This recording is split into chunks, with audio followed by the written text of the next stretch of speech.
What's up guys? Kumusta po kayong lahat? Welcome back to my channel, and for today's video, meron lang akong i-share sa inyo guys kung nakakaranas ba kayo ng ganitong problema po sa PC.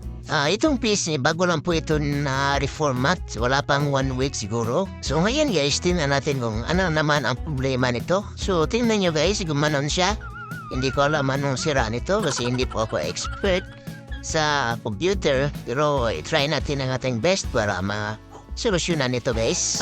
Chinek ko na po yung VGA cable niya at saka power cable. Pero ganun pa rin guys. So ngayon, puntahan natin ang ganyang CPU. Inalis ko na yung cover niya. Subukan natin tingnan ang nasa loob at unahin na natin yung RAM. Baka ito lang po ang may problema. So gawin natin dito, kuha lang tayo ng eraser at linisin natin yung kanyang memory. Dahil wala tayong nakita ng ibang eraser, so ito lang munang gamitin natin yung sa pencil. Dahan-dahan lang baka mahagip yung ibang parts sa ating RAM. At linisan ko na rin ang kanyang memory slot. Pagkatapos, binalik ko na ang RAM sa kanyang memory slot. At itry natin ulit i-on yung CPU. At tingnan natin guys kung may progress ba. Kung wala, pwede na natin itapon to. Ay, ganun pa rin, parang hindi sa RAM.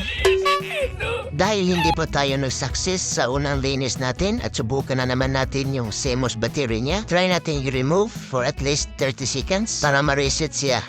Pwede na ibalik sa kanyang slot. Tingnan natin guys kung okay na ba siya. Uy, alpak mong gyapon.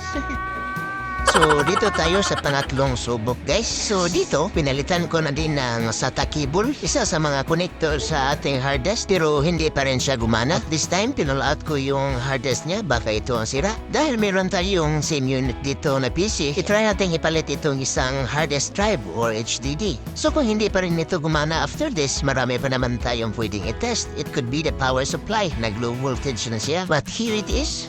Let's see. Hintayin lang natin saglit guys. At ito na. Lalaman na natin kung wow, it works.